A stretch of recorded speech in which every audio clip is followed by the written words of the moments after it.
Assalamualaikum warahmatullahi wabarakatuh. Di sini kami akan menyampaikan sedikit penjelasan mengenai salah satu materi praktikum kimia analisis yang berjudul Penentuan kadar nikel dalam mineral secara gravimetri. Sebelum masuk ke materi penjelasan, izinkan saya memperkenalkan anggota dari kelompok saya. Yang pertama adalah Foni Hanaretnaningpeni, yang kedua adalah Sarah Taskira, yang ketiga adalah Putri Meliani. Selanjutnya, yang keempat adalah Iyang Lutfiana, yang kelima ada Siti Nur Hasanah, yang keenam adalah Safa Alifia Zahra, dan yang ketujuh saya sendiri Retno Dia Sofizaliana. Berikut merupakan outline materi yang akan kami sampaikan. Yang pertama adalah prinsip pengujian, yang kedua adalah metode pengujian, yang ketiga analisis data, yang keempat analisis data perhitungan, dan yang terakhir adalah kesimpulan. Untuk selanjutnya, saya Foni Hanaretnaningpeni menjelaskan tentang prinsip pengujian. Prinsip pengujian untuk penentuan kadar nikel dalam mineral secara gravimetri, yaitu pengujiannya didasarkan pada pengendapan nikel dengan bantuan dimetilglioksim yang akan menghasilkan sebuah endapan berwarna putih. Selanjutnya yang kedua yaitu metode pengujian. Pembuatan HCl. Yang pertama, sebanyak 25 mili HCl pekat dipipet dengan menggunakan pipet ukur 25 mili. Gunakan peralatan pelindungan diri dan lakukan di lemari asam. Yang kedua, alirkan perlahan-lahan HCl pekat ke dalam labu ukur 50 mili. Tambahkan air suling hingga volumenya mendekati tanda batas. Lanjutkan penambahan air suling dengan pipet tetes secara hati-hati sampai tanda batas meniskus. Seka labu ukur dengan cara serap dinding labu ukur dengan kertas saring. Tutup labu takar dengan hati-hati dan gojok larutannya dengan hati-hati. Yang ketiga, simpan larutan dalam botol gelap yang bersih dan kering. Bilas dengan sedikit larutan dan pindahkan semua larutan ke dalam botol, kemudian beri label bahan kimia. Pembuatan larutan amonium oksalat 1%. Sebanyak 1 gram dimetilglioksim dimasukkan ke dalam gelas beker yang berukuran 100 ml. Kemudian ditambahkan 25 ml etanol dan diaduk hingga homogen.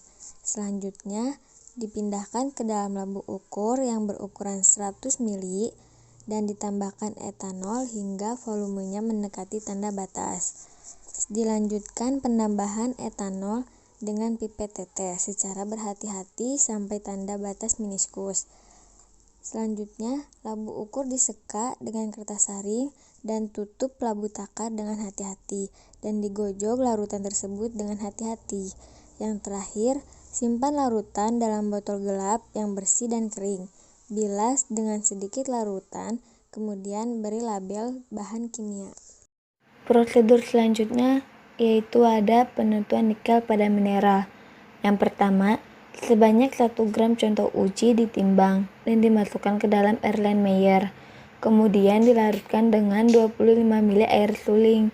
Kondisi keasaman larutan pada pH 5 dengan penambahan larutan HCl 1 berbanding 1. Yang kedua, 15 ml larutan dimetilglioksim 1% ditambahkan.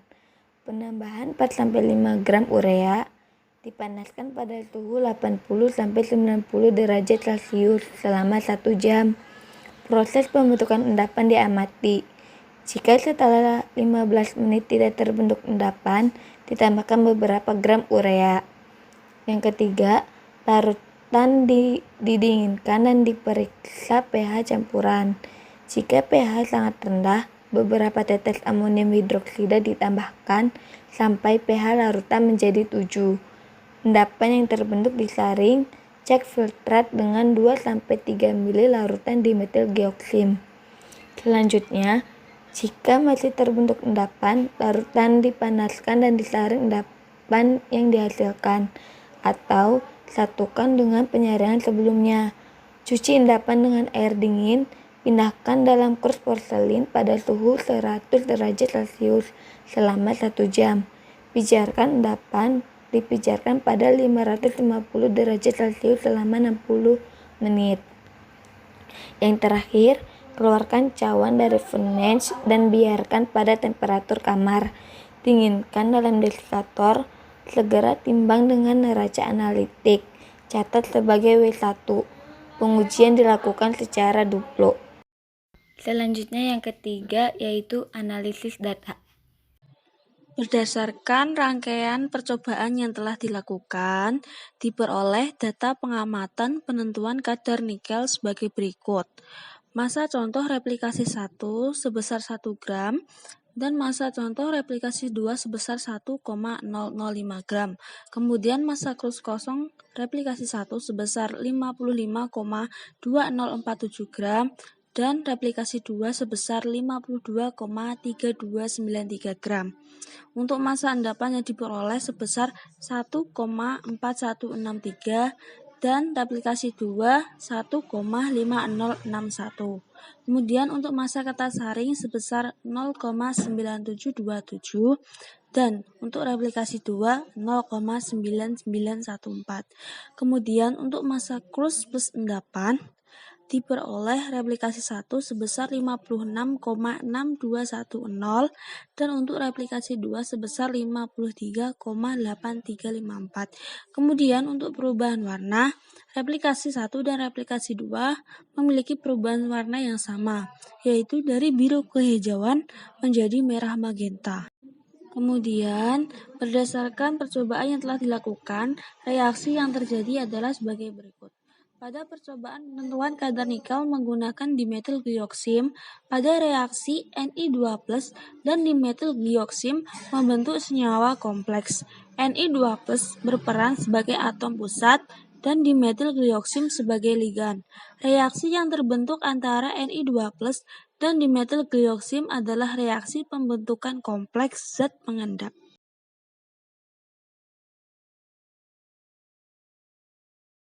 Pembahasan yang selanjutnya adalah mengenai olah data.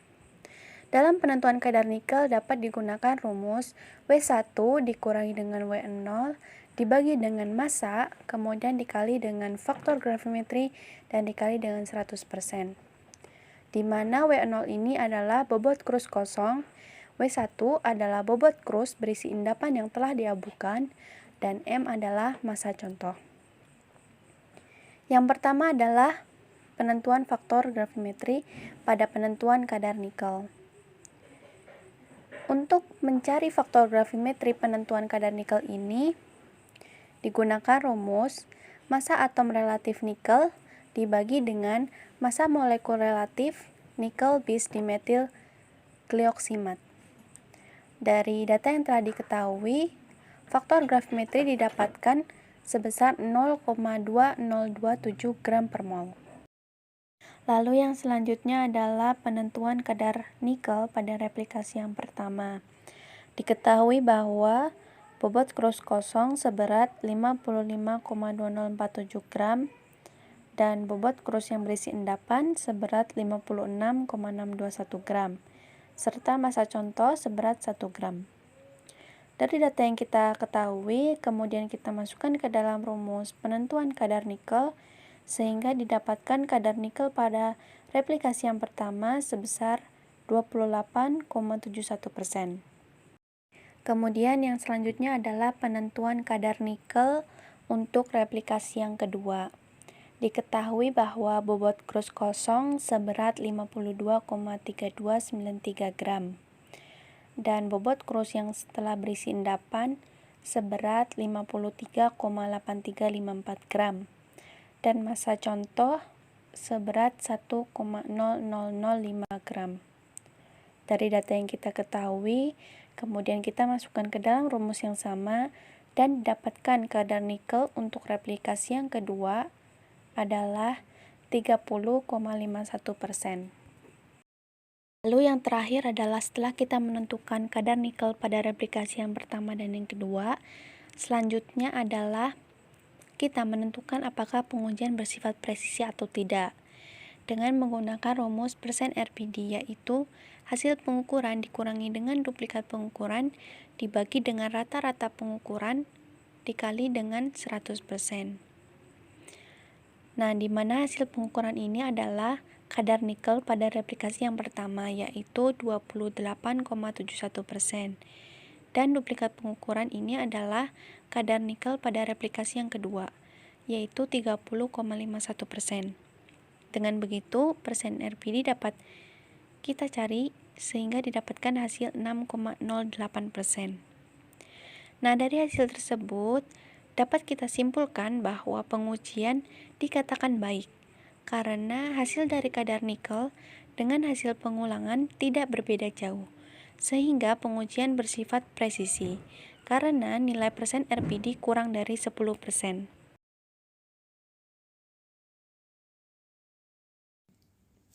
Yang selanjutnya yaitu kesimpulan. Pada praktikum ini didapatkan kesimpulan bahwa nikel dapat ditetapkan konsentrasinya melalui pengendapan nikel dengan dimetil glioksim. Dan pada percobaan ini diperoleh kadar nikel pengulangan 1 sebesar 28,71% dan pengulangan 2 sebesar 30,51% dan persen RPD sebesar 6,08%. Pengujian ini cukup presisi karena persen RPD kurang dari 10%. Demikian materi yang dapat kami sampaikan. Kurang lebihnya mohon maaf. Wassalamualaikum warahmatullahi wabarakatuh.